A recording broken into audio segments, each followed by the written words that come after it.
The assassination of Haitian President Jovenel Moïse. We're now hearing from his wife, the First Lady. Marcine Moïse survived the ambush but was badly hurt and flown right here to South Florida for treatment. And she's now speaking out for the very first time from her hospital bed. My brothers and sisters from the four corners of the country, I say hello. This is Martine Moïse that's talking to you. I'm alive by God's grace, I'm alive. But I lost my husband, Jovenel. More than 25 years we've been together. More than 25 years of love in our family. And one blink of an eye, mercenaries came to my house and riddled my husband with bullets.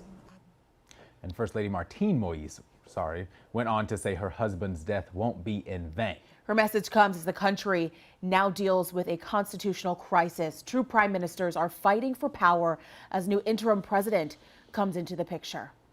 Joseph Lambert is the new acting president of Haiti, according to documents obtained by Local 10 News. Lambert is the Senate president, winning the support of 9 of his Senate colleagues. Additionally, the new prime minister nominated by late President Jovenel Moïse, Ariel Henry, is expected to be officially sworn in next week.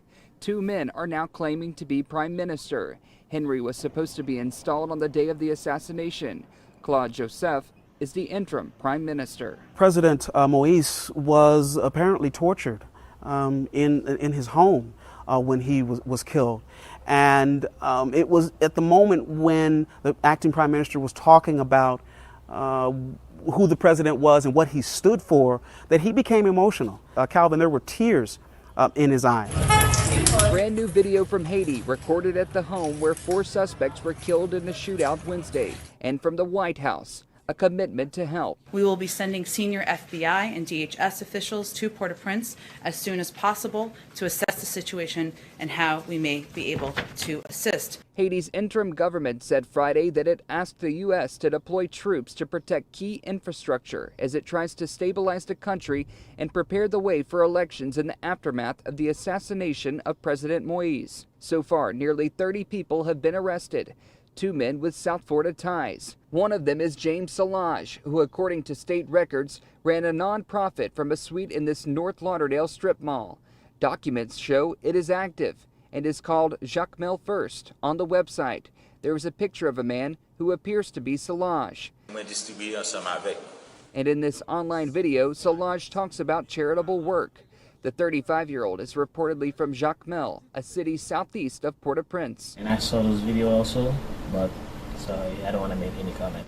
No comment from the man state records list as the treasurer of the nonprofit. Meanwhile, Haiti's First Lady Martine Moïse is recovering at Jackson's Ryder Trauma Center. She was caught in the crossfire during the assassination of her husband at their home.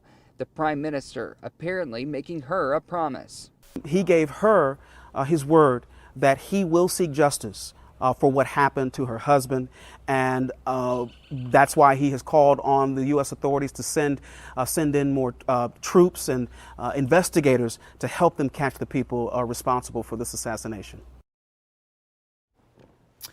Well, ABC News has confirmed the 2 Haitian Americans arrested in connection with the assassination told authorities they were there that night to be translators. They claim they were not there to kill the president, and the ultimate goal of that night was to arrest Jovenel Moïse.